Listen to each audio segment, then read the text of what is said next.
안녕하세요. 책한민국입니다. 오늘 소개할 책은 단단한 행복, 지은이는 양현길입니다. 작가이자 철학 유튜버, 유튜브 채널 양작가의 철학 서재를 운영하고 있다. 지은 책으로 홀로서기 철학, 사는 게 무기력하게 느껴진다면 철학, 마음도 잘 퇴근했나요?가 있다. 아리스토텔레스는 기원전 384년 고대 그리스의 한 작은 도시인 스타게이로스에서 태어났다. 아버지 니코마코스는 마케도니아 왕실의 주치의였는데 어린 아리스토텔레스는 아버지가 약초를 다루고 사람을 치료하는 모습을 보며 자연과 생명에 대한 깊은 호기심을 키웠다. 그는 단순히 자연을 보는 데 그치지 않고 항상 왜라는 질문을 던졌다. 그의 호기심은 철학적 탐구의 씨앗이 되었다. 17세에 아테네로 간 아리스토텔레스는 플라톤의 아카데미에 입학한다.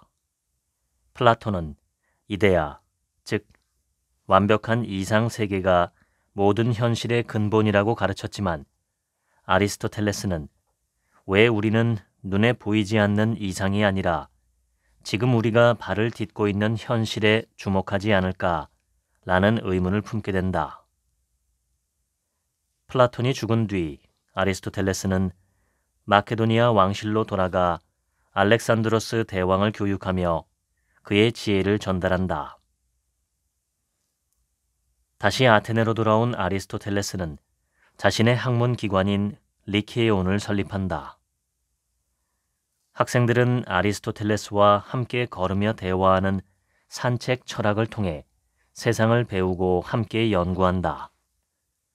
이곳에서 그는 철학, 윤리학, 정치학, 생물학, 문학 등 모든 분야를 탐구하고 인간이 이해할 수 있는 거의 모든 주제를 다루며 학문의 영역을 끝없이 확장했다.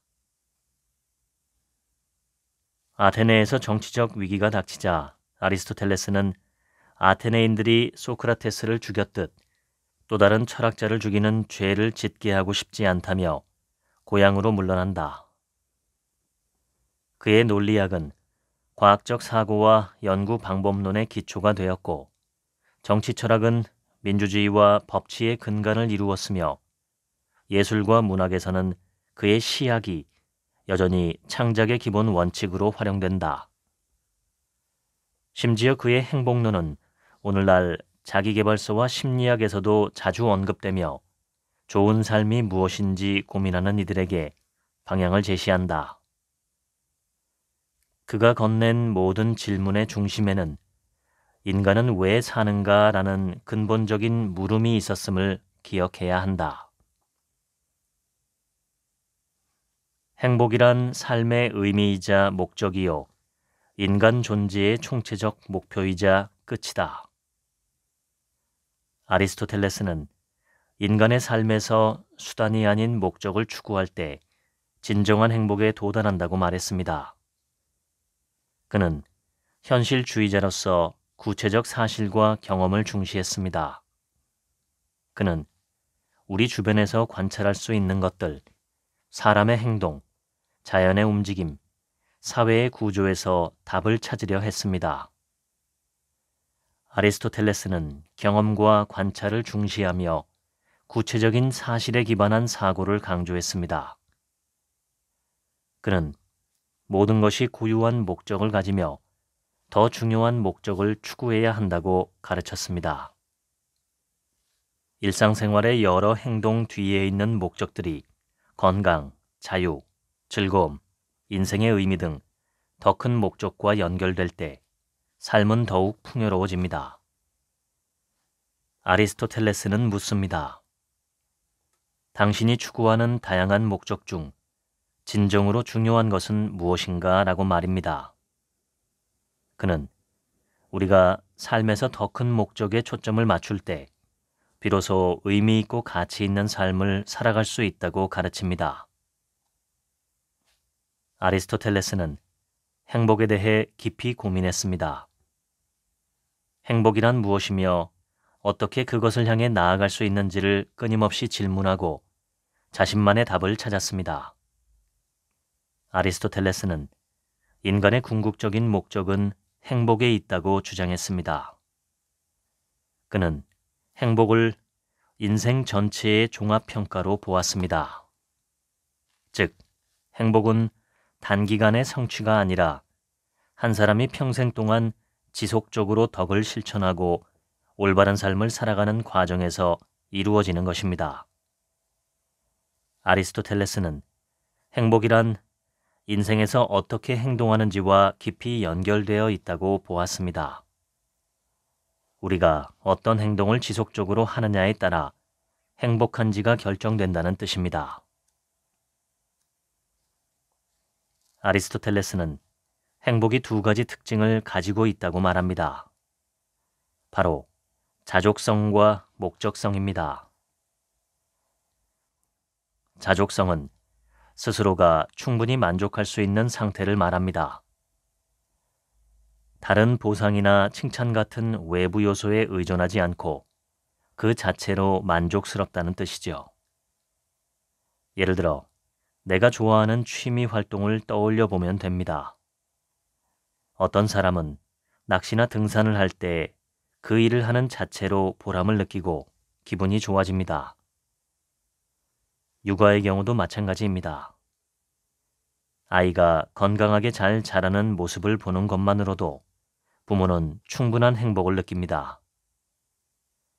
행복이란 외부적인 조건에서 오는 게 아니라 내가 하는 활동 자체에서 오며 그 활동을 통해 스스로 만족하는 상태라고 말할 수 있습니다.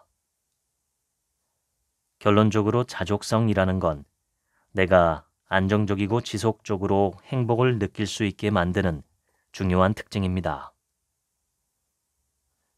두 번째 특징은 목적성입니다. 여기서 최종 목적이란 말은 더 이상 추가할 필요가 없는 궁극적인 목적이라는 뜻입니다. 다시 말해, 행복보다 더 중요한 일은 없으며 다른 무언가를 위해서가 아니라 그 자체로 원하는 일이 되어야 한다는 뜻입니다. 긍정심리학의 대표학자인 에드 디너는 삶의 만족과 행복의 주관적인 본질을 연구했습니다. 그의 연구는 행복이 문화, 인종, 성별과 관계없이 인간의 보편적인 목표라는 점을 뒷받침합니다. 특히 주관적 웰빙이라는 개념을 통해 사람들이 행복을 느끼는 방법은 다를 수 있지만 행복 그 자체를 추구하는 본성은 동일하다는 점을 입증했습니다. 결국 아리스토텔레스가 말하는 행복은 인생에서 가장 중요한 것을 찾아내고 그 일을 하는 것 자체에 있습니다. 사람마다 중요한 것은 다르지만 우리 모두는 결국 행복을 추구할 뿐이며 순간적인 기쁨보다는 나만의 중요한 목적을 발견하여 그 목적을 위해 삶 전체를 살아가는 것이라고 말합니다. 핵심은 내가 지금 하고 있는 일들이 그 자체로 만족스러운지 확인하는 일입니다. 왜 나는 돈을 벌고 싶지? 왜 나는 직장을 다니고 있지? 왜 나는 가족과 함께하지?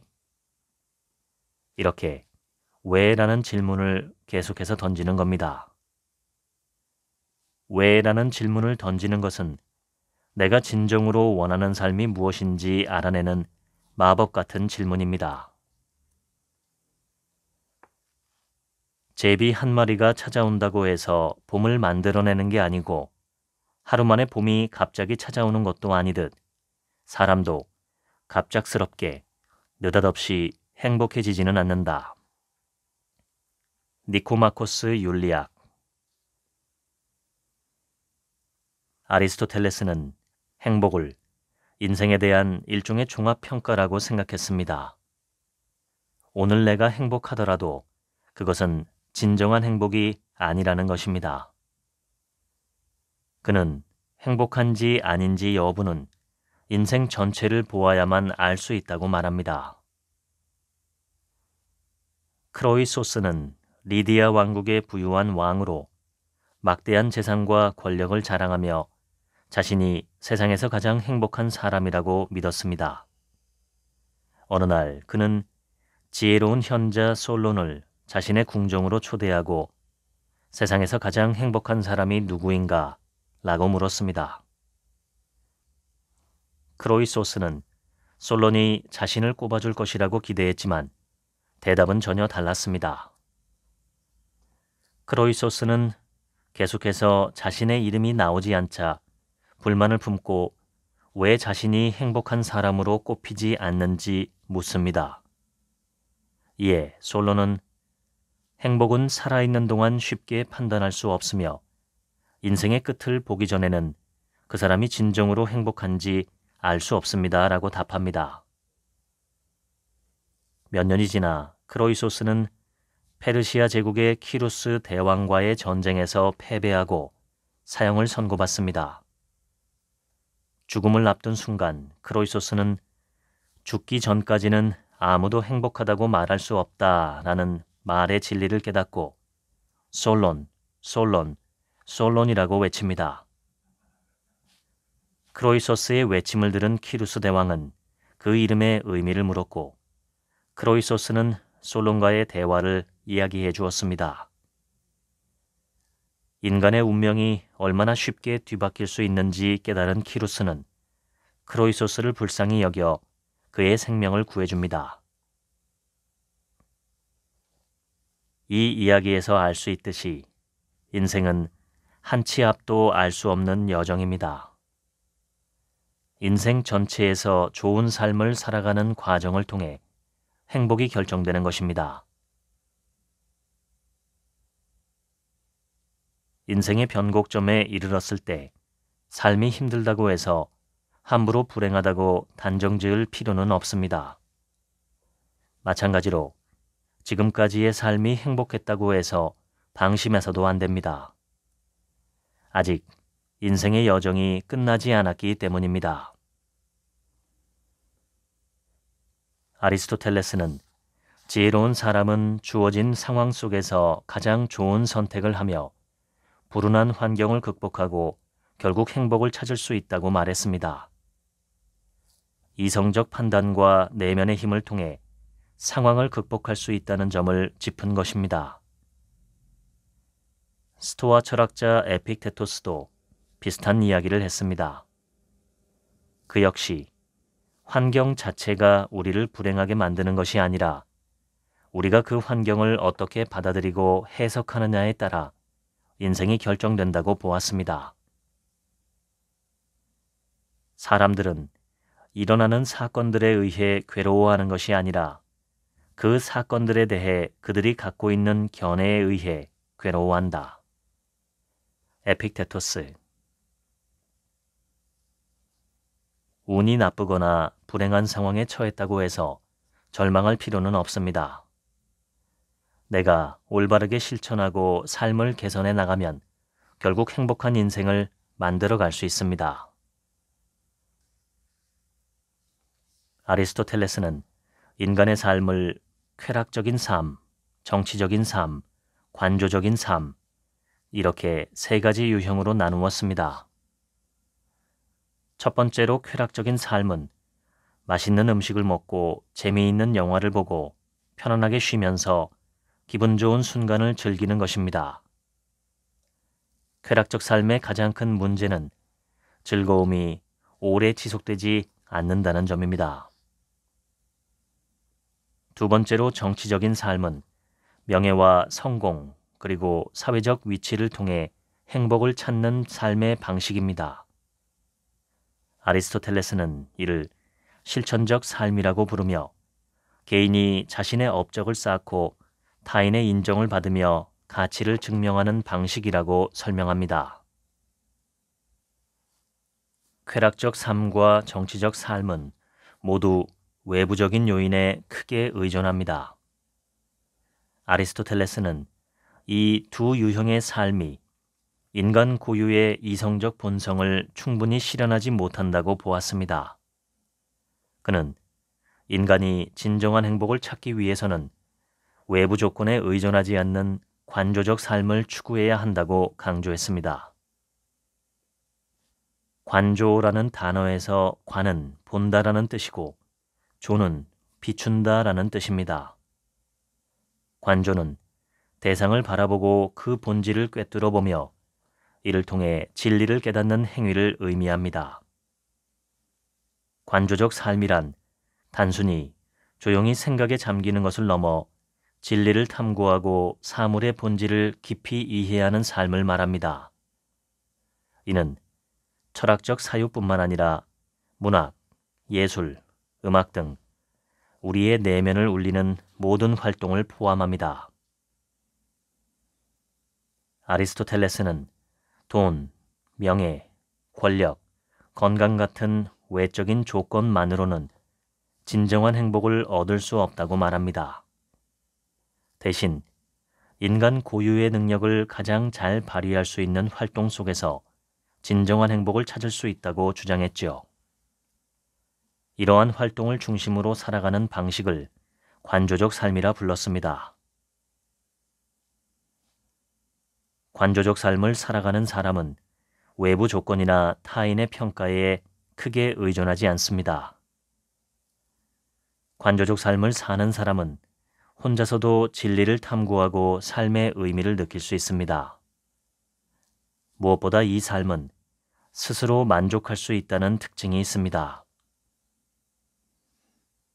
관조적 활동은 어떤 결과를 얻기 위한 것이 아니라 그 자체로 완전한 만족과 충만함을 제공합니다.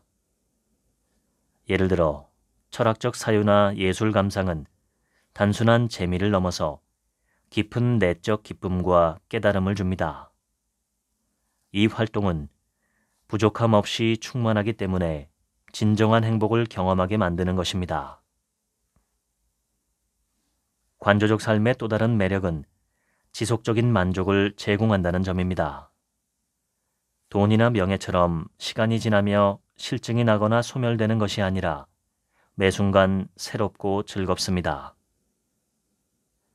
아리스토텔레스는 관조적 삶이 인간을 가장 고귀한 상태로 이끈다고 말했습니다.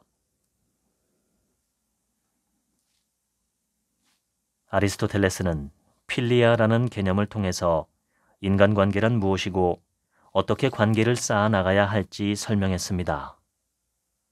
그리스어 필리아는 영어로 해석하면 friendship에 해당하는 말입니다.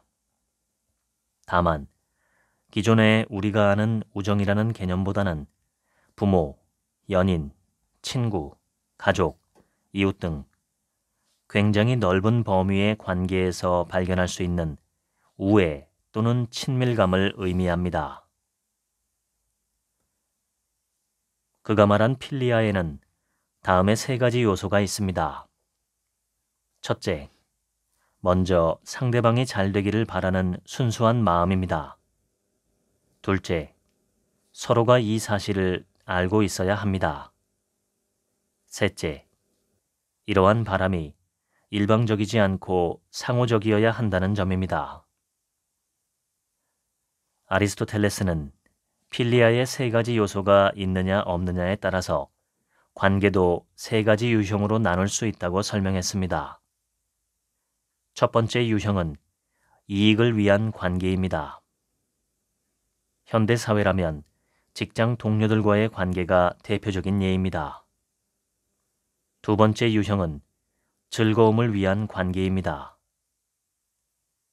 파티나 모임에서 서로 즐기려고 만나는 사람들이나 SNS 또는 온라인 커뮤니티를 통해 연결된 관계가 여기에 해당합니다.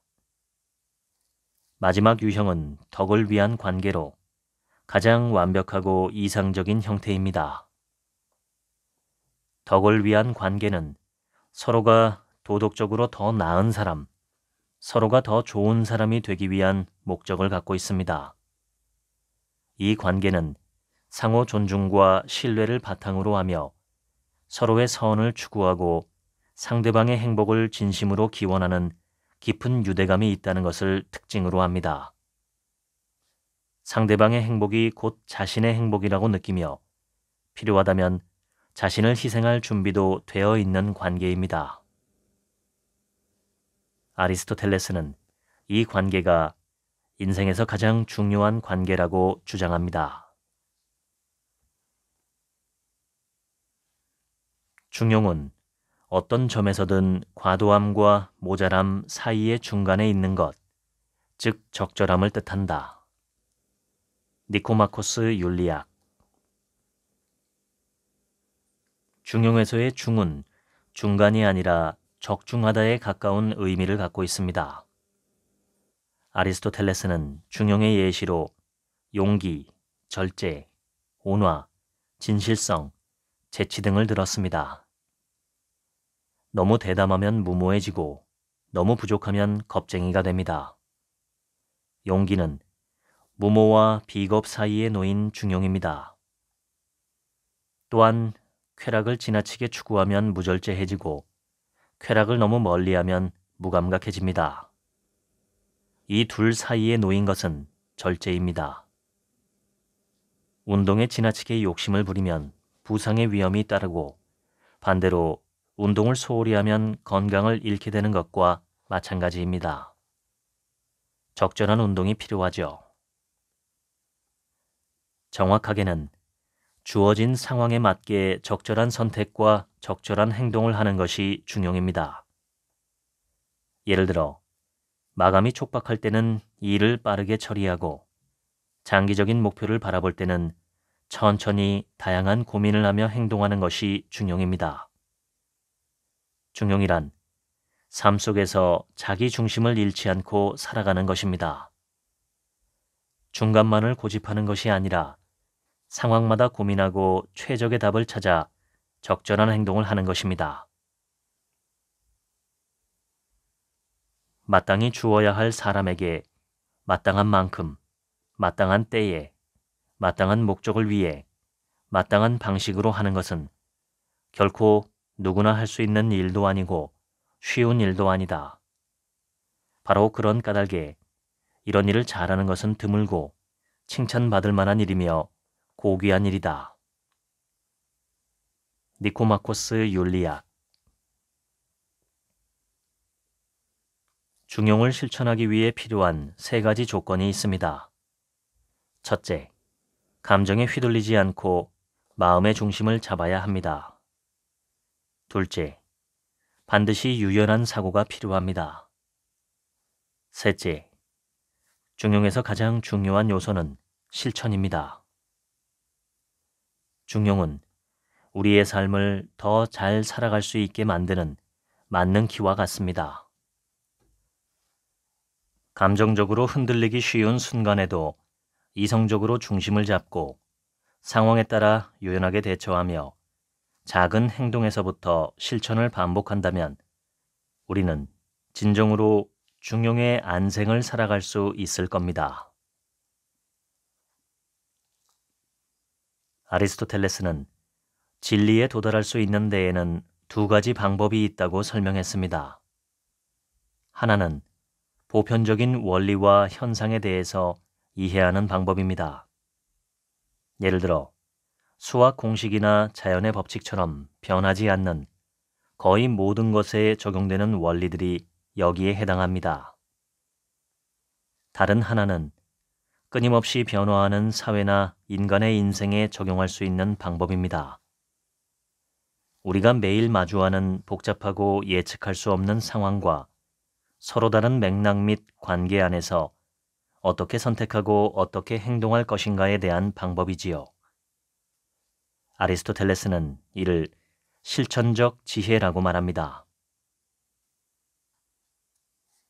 아리스토텔레스는 실천적 지혜를 크게 세 가지 요소로 나누어서 알려줍니다.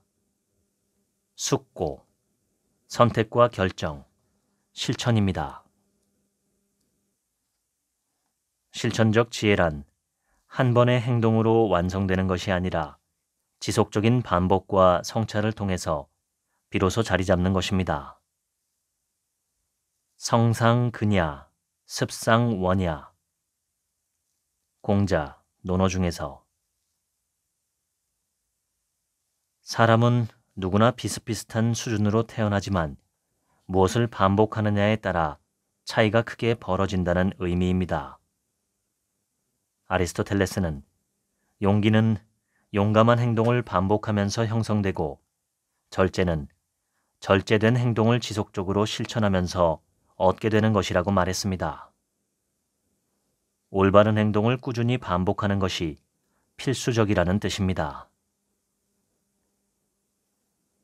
건물을 지어봐야 건축가가 될 수 있고 거문고를 타봐야 거문고 타는 연주자가 될 수 있는 것처럼 올바른 행동을 해본 경험이 있어야 올바르게 되고 절제하는 행동을 해봐야 절제 있는 사람이 되며 용감한 행동을 해봐야 용감한 사람이 되는 것이다. 니코마코스 윤리학. 인간의 삶은 만족할 수 없는 욕망의 연속이며 하나의 욕망이 충족되면 그 자리에 다른 욕망이 생겨나 마음을 계속해서 채우기에 인간은 결코 만족에 도달할 수 없다. 아르투어 쇼펜하우어. 욕망이 우리를 무너뜨리지 않도록 하는 방법이 바로 절제입니다. 절제는 이성을 활용하여 욕망이 우리의 삶을 휘두르지 못하게 선을 긋는 것을 의미합니다.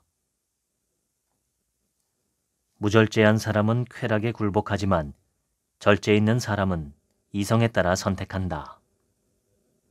니코마코스 윤리학. 아리스토텔레스는 쾌락과 욕망이 인간 삶의 자연스러운 일부이며 이들이 이성적 판단에 의해 잘 관리되고 조율될 때 비로소 삶이 균형과 조화를 이룰 수 있다고 보았습니다. 그는 절제를 이러한 이성적 조율의 결과로 정의하며 쾌락을 완전히 억제하거나 욕망에 과도하게 탐닉하는 극단적인 두 가지 상태 모두를 경계했습니다. 그 중에서도 쾌락과 욕망을 지나치게 억압하는 상태를 무감각이라고 표현했습니다. 현대 심리학에서는 이러한 행복 불감증을 두고 아네도니아라는 용어로 설명합니다. 아네도니아는 우울증의 주요 증상 중 하나로 즐거움을 느끼는 능력을 잃어버린 상태를 말합니다. 아리스토텔레스는 일정 수준의 즐거움과 쾌락은 인생에 필요하며 절제란 단순히 욕망을 억제하는 것이 아니라 이성적 판단을 통해 언제 어떻게 쾌락을 즐길지를 결정하는 것이라고 설명합니다. 결국 절제란 이성적 판단을 통해 쾌락이 삶에 긍정적으로 작용하도록 다루는 것입니다. 용기는 두려워해야 할 것을 두려워하고 두려워하지 않아야 할 것을 두려워하지 않는 것, 그리고 옳은 이유를 위해 올바르게 행동하는 것이다.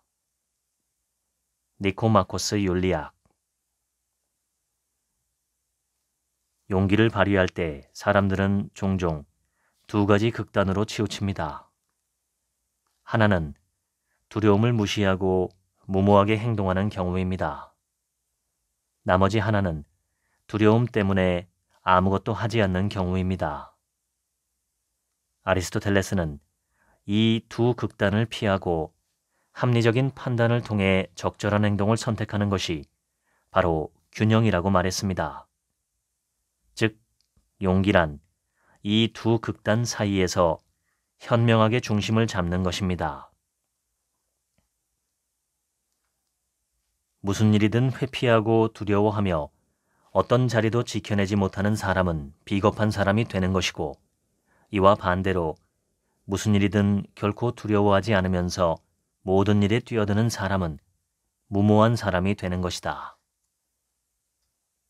니코마코스 윤리학. 두려움을 다루는 첫 번째 방법은 두려움을 인정하는 것입니다. 두려움을 잘 들여다보고 내가 왜 두려움을 느끼는지를 이해하는 것입니다. 두 번째 방법은 두려움을 작게 나누어 다루는 접근법입니다.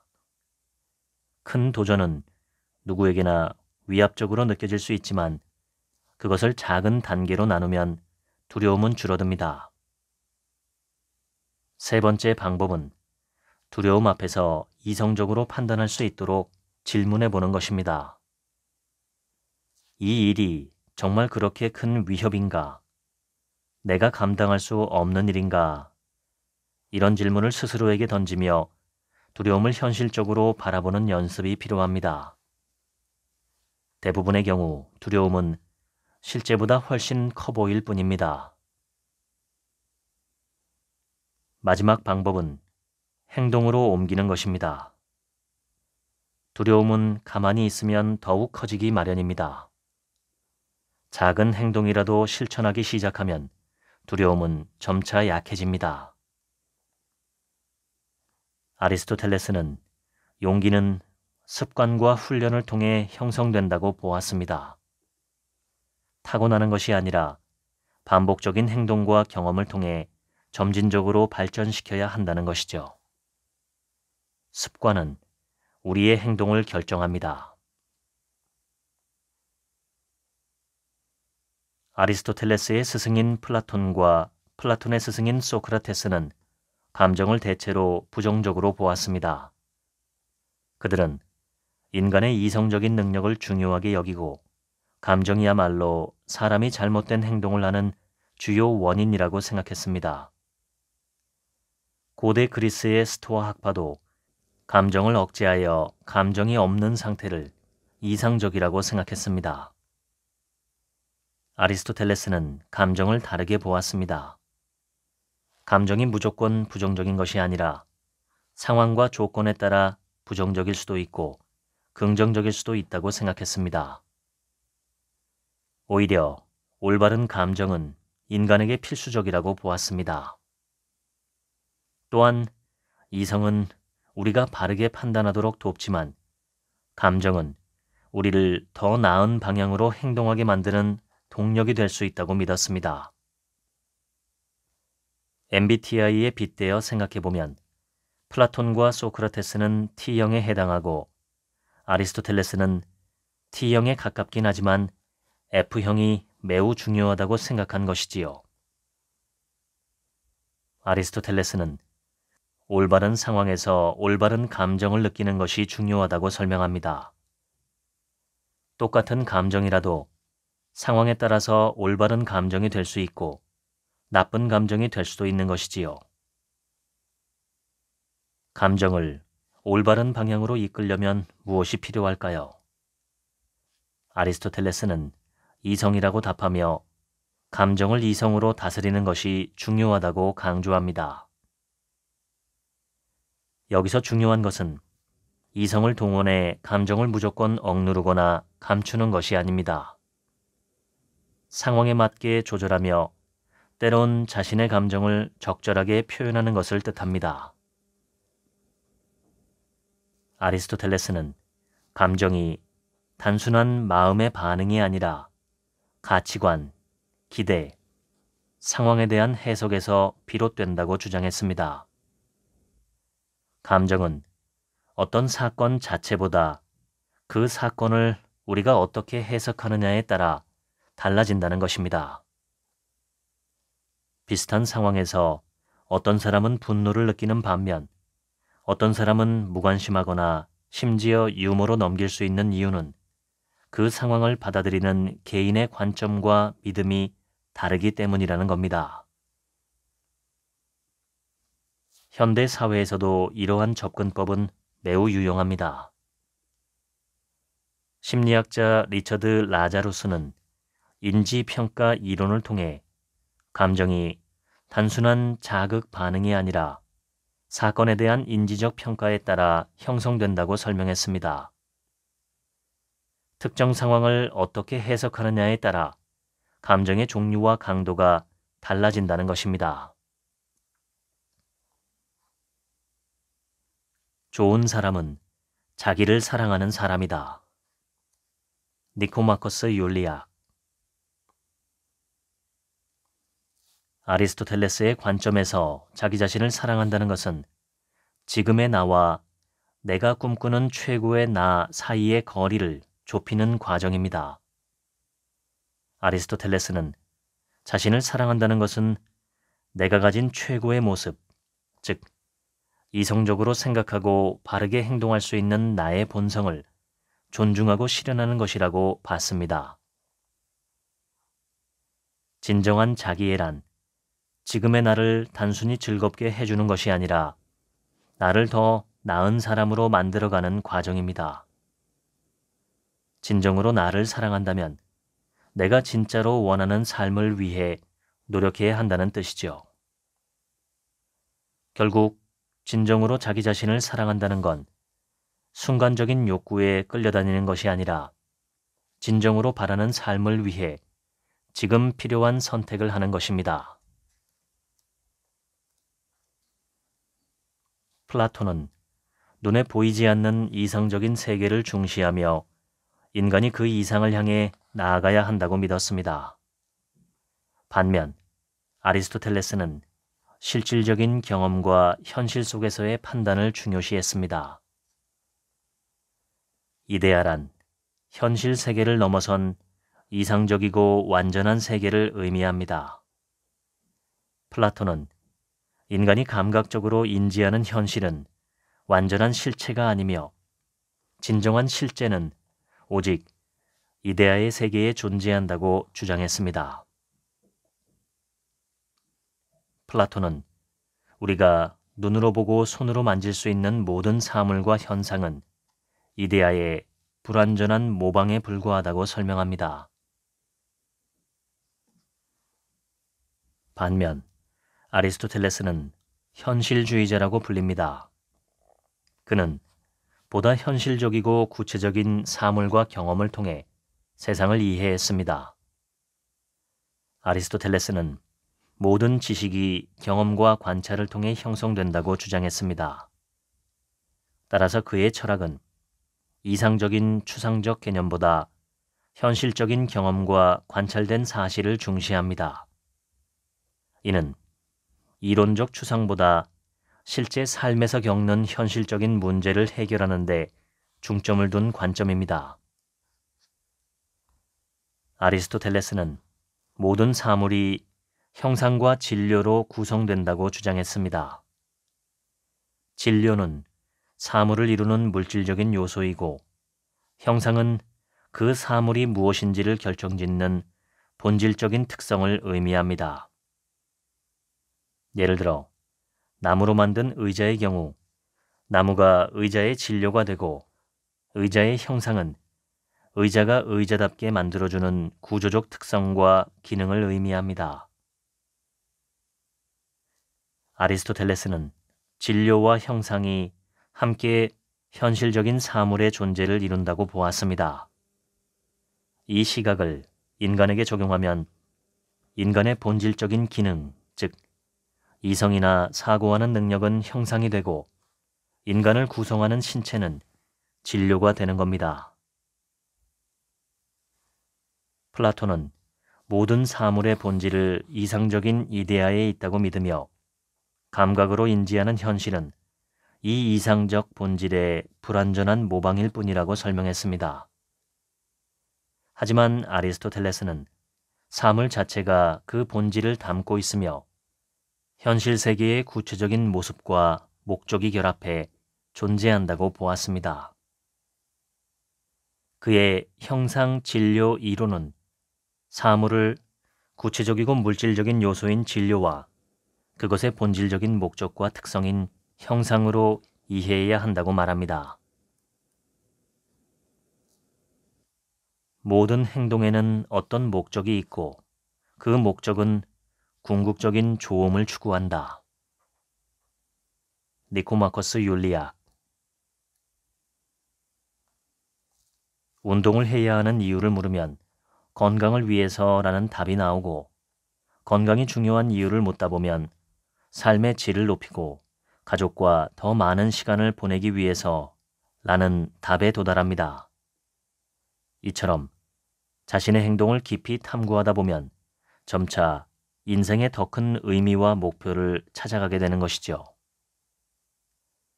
이 과정을 통해 우리는 인생에서 진정으로 중요한 것이 무엇인지 발견하게 됩니다. 아리스토텔레스는 인생에서 가장 중요한 것을 찾는 과정이 삶의 본질에 다가가는 중요한 여정이라고 보았습니다. 왜 돈을 벌어야 하는지, 왜 특정한 사람들과 관계를 유지해야 하는지 스스로 질문하다 보면 결국 자신에게 가장 소중한 것이 무엇인지 깨닫게 되는 것입니다.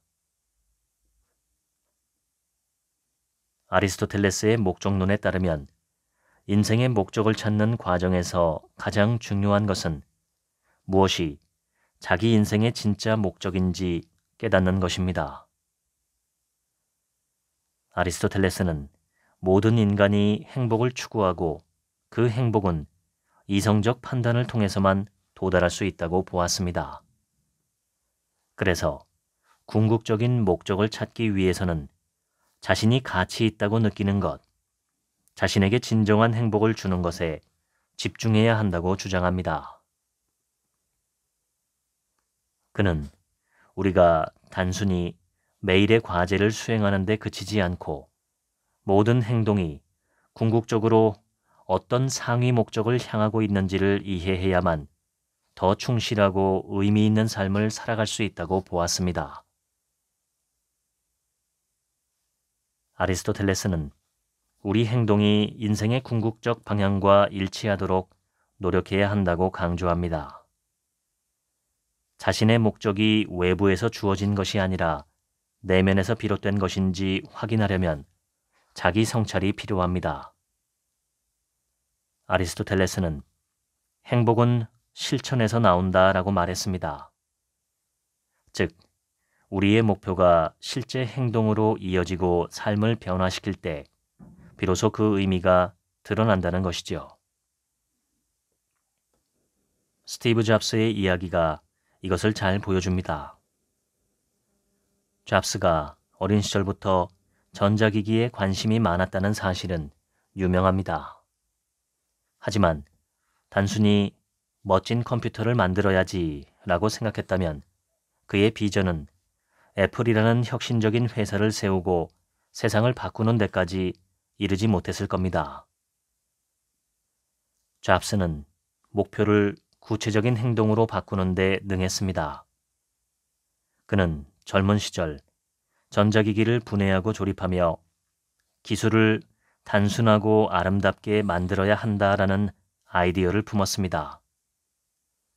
애플을 창업한 후에도 그는 매일 디자인팀과 함께 세세한 부분까지 점검하며 끊임없이 실험하고 개선했습니다.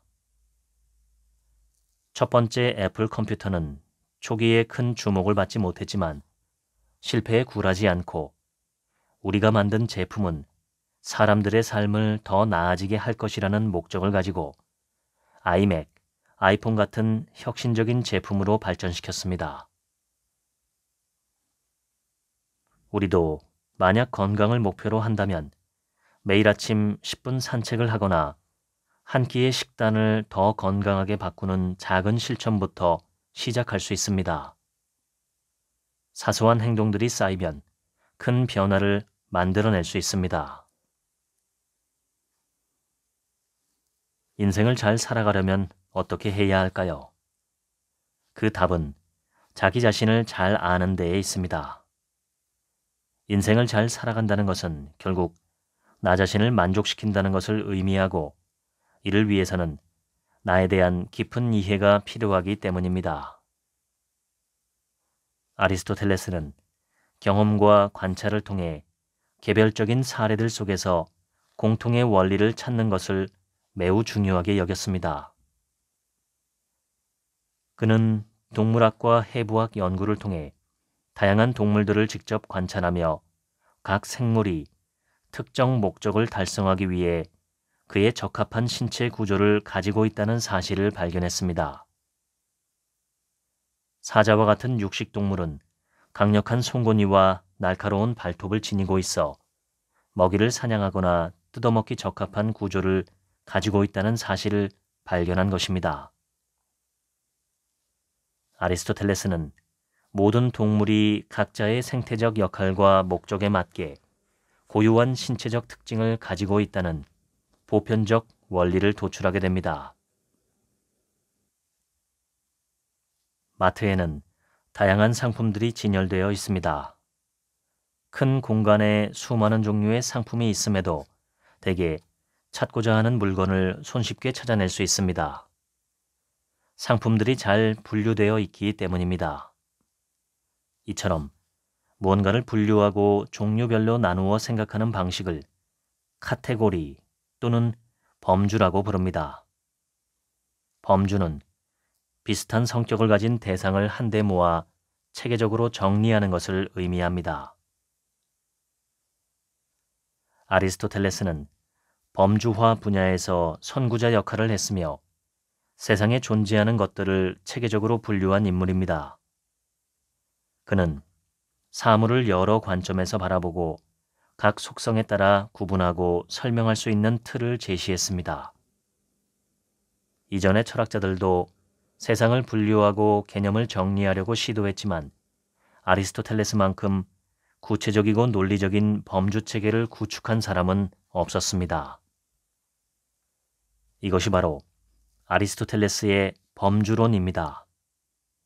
그는 세상에 존재하는 모든 것을 10가지 범주로 나누었는데 그 10가지 범주는 실체, 양, 질, 관계, 장소, 시간, 상태, 소유, 작용, 수동으로 구성되어 있습니다.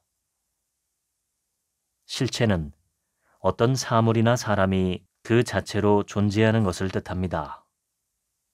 사과나 사람 자체가 실체입니다. 양은 크기나 수 같은 것을 말합니다. 예를 들어 사과가 3개라는 건 양에 해당합니다. 질은 성질이나 상태를 말합니다.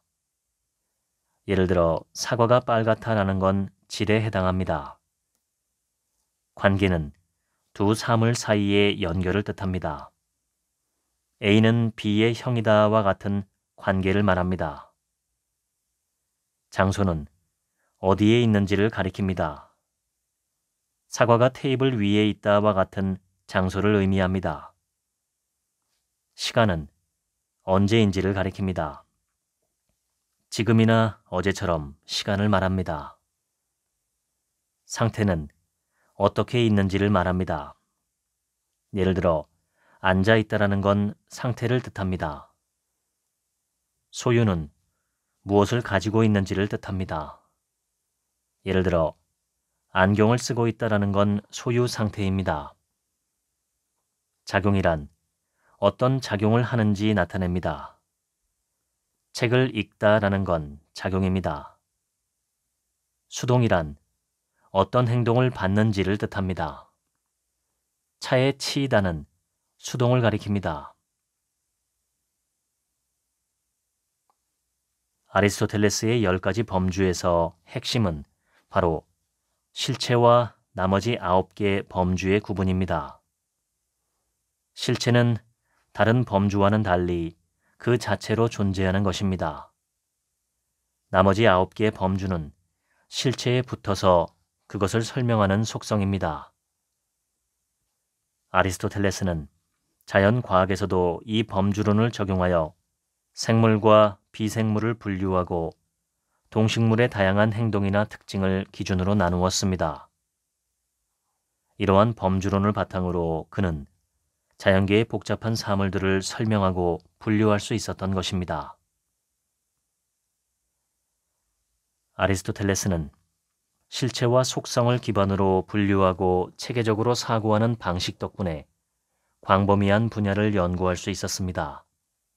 그는 철학과 논리학뿐만 아니라 생물학, 물리학, 정치학, 심리학, 미학, 시학, 수사학 등 다양한 학문에서 연구 성과를 이루어냈습니다. 이 때문에 아리스토텔레스는 거의 모든 학문의 아버지라고 불립니다. 어떤 상황이 주어졌을 때 그것을 분류하는 일은 복잡한 문제를 단순화하고 잘 분석할 수 있는 기초를 마련하는 것을 의미합니다. 사물이나 사람을 볼 때 우리는 다음과 같은 2가지 질문을 던질 수 있습니다. 이것의 실체는 무엇인가? 부가적으로 붙어있는 속성은 무엇인가? 실체는 그 자체로 존재하는 본질로 다른 것에 의존하지 않고 독립적으로 존재할 수 있는 것입니다. 그 외의 속성들은 변할 수 있습니다. 사과의 개수, 모양, 형태는 달라질 수 있어도 사과라는 본질 자체는 변하지 않는다는 것입니다. 실체와 속성을 구분하는 것이 중요한 이유는 진정으로 자신을 이해하고 인생의 본질적 목표에 집중하도록 하기 때문입니다. 우리는 다른 사람을 닮기 위해 우리 자신 중 4분의 3을 포기한다. 아르투어 쇼펜하우어. 인생에서 실체와 속성을 구분하는 것은 삶의 방향성을 찾고 행복을 더하는 데 큰 도움이 됩니다.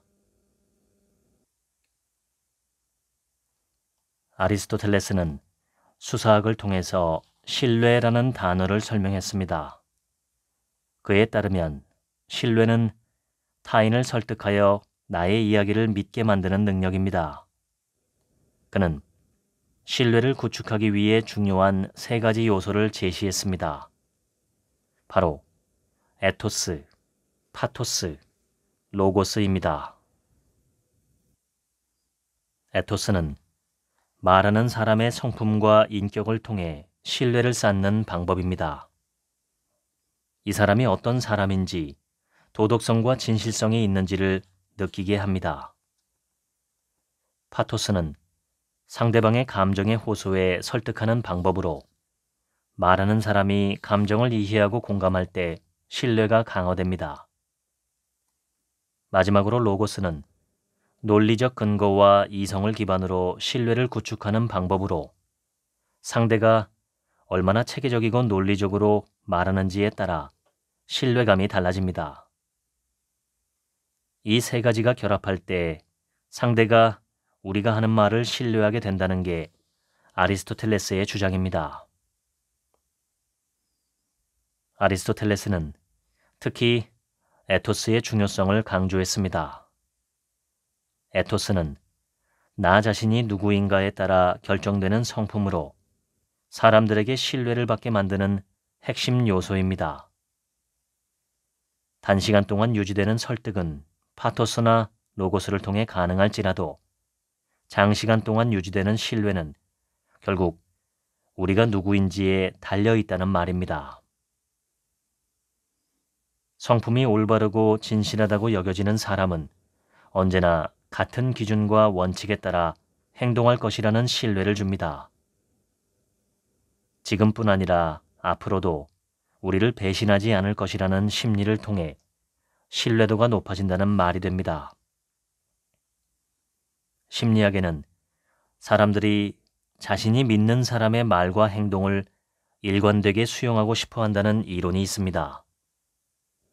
성품이 좋다고 인식되는 사람의 의견이나 말은 그의 어떠한 면모가 믿을 만하니 다른 면에서도 믿을 수 있다는 인식을 만듭니다. 한편 아리스토텔레스는 에토스를 구성하는 3가지 요소도 말했습니다. 현명함, 미덕, 그리고 선의입니다. 첫 번째 현명함은 올바른 판단과 상황을 파악하는 능력으로 상대에게 신뢰를 줄 수 있는 중요한 요소입니다.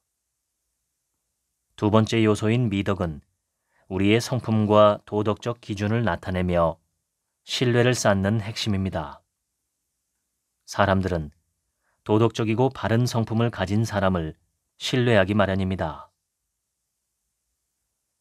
심리학자이자 미국 예일대학교 심리학 교수인 데이비드 랜드의 연구에 따르면 사람들은 상대가 도덕적 기준을 잘 지키는 성품일수록 더 높은 수준의 신뢰를 부여하는 경향이 있다는 점이 입증되었습니다.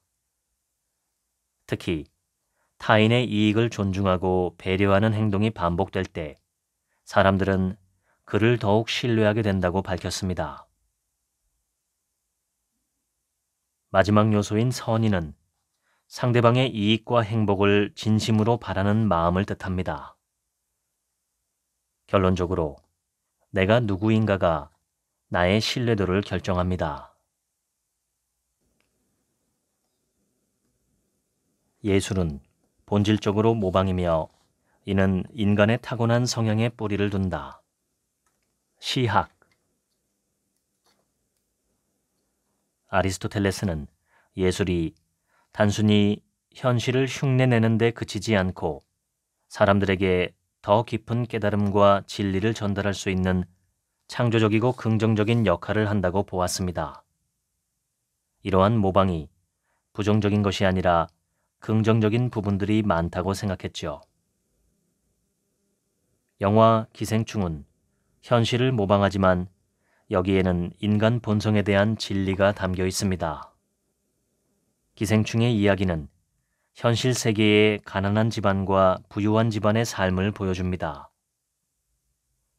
기택이 박 사장의 무의식적인 멸시를 듣고 분노가 폭발하는 장면은 경제적 차이뿐 아니라 부유층의 무심한 특권의식과 가난한 사람들에 대한 무시가 어떻게 갈등을 초래하는지를 보여줍니다. 이 영화는 단순히 현실을 묘사하는 데에만 그치지 않습니다. 사회의 불평등 구조와 그로 인한 갈등의 본질을 드러내고 있습니다. 이러한 모방은 현실을 초월해 창조적으로 재구성했기에 관객들이 사회 문제에 대한 인식을 넓히고 본질에 다가서게 하는 역할을 하는 겁니다. 아리스토텔레스는 인간이 모방을 통해 배우고 성장한다고 강조했습니다. 아리스토텔레스는 자유인과 노예라는 개념을 통해서 진짜 자유가 무엇인지를 우리에게 알려줍니다. 아리스토텔레스는 자유를 세 가지 관점으로 설명하고 있는데, 첫째로 자유인이란 스스로 목적을 설정하는 사람이라고 말합니다. 노예는 주인의 목적을 실현하기 위한 도구에 불과하지만 자유인은 자기 자신을 위해 존재한다. 정치학. 여기서 자유란 다른 사람이나 외부에서 부여한 목적이 아니라 내가 스스로 설정한 가치를 추구하는 데 있다는 것입니다. 사회심리학이라는 새로운 분야를 개척한 독일 출신의 정신분석학자이자 철학자인 에리 프롬은 자동적 동조라는 개념을 통해 아리스토텔레스의 자유에 대한 관점과 유사한 주장을 제시했습니다. 그는 사람들이 사회에서 정해진 기준이나 유행을 무의식적으로 따르는 현상을 지적하며 이를 진정한 자유를 잃어버리는 상태라고 보았습니다.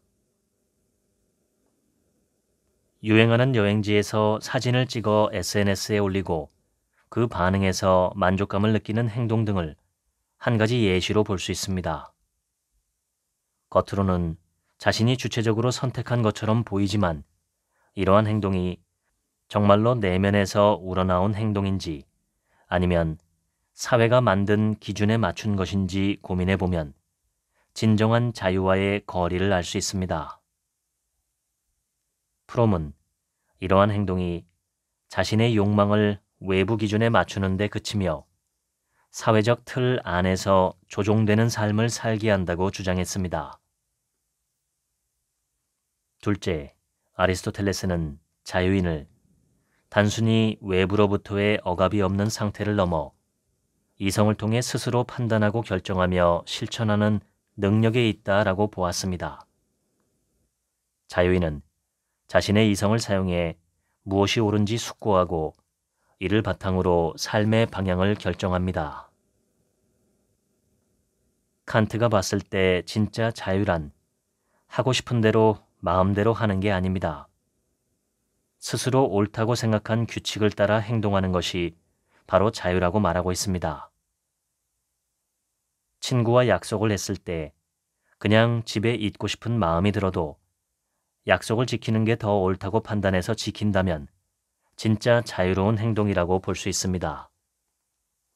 스스로 생각하고 옳은 행동을 결정했기 때문입니다. 아리스토텔레스가 말한 진정한 자유란 바로 이러한 주체적 판단과 실천과도 연결되어 있습니다. 셋째, 아리스토텔레스는 자유인은 단순히 개인적 이익을 추구하는 데 그치지 않고 공동체의 선을 위해 행동한다라고 보았습니다. 공리주의와 자유론으로 유명한 영국의 철학자 존 스튜어트 밀은 자유의 본질에 대해 이야기합니다. 그는 진정한 자유란 나 혼자만의 이익을 위한 것이 아니라 다른 사람들과 함께 조화를 이룰 때 가장 빛난다라고 말합니다. 자유인은 자신의 이익만을 추구하지 않으며 삶을 통해 공동체의 선을 실현하는 데서 진정한 행복을 찾습니다. 아리스토텔레스는 행복이 정적인 상태가 아니라 지속적인 활동이라는 점을 분명히 했습니다. 그는 행복을 마치 운동선수가 목표를 향해 끊임없이 훈련하며 성장하는 것에 비유했습니다.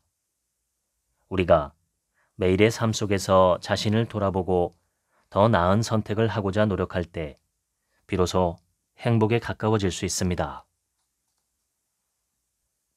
행복에 이르는 길은 단순한 쾌락을 추구하는 것보다 훨씬 더 어렵고 때론 고통스러울 수 있습니다. 그러나 이러한 노력이야말로 인간다운 삶을 가능하게 하고 삶의 진정한 의미를 찾게 한다고 아리스토텔레스는 말합니다. 아리스토텔레스의 가르침은 단순한 철학적 사유를 넘어 우리 일상에 깊이 스며들어 있습니다.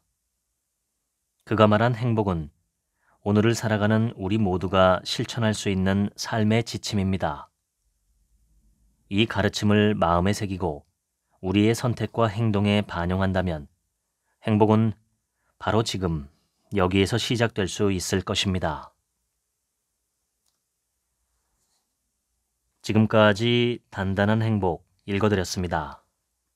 오늘 하루치 생각은 없습니다. 들어주셔서 감사합니다.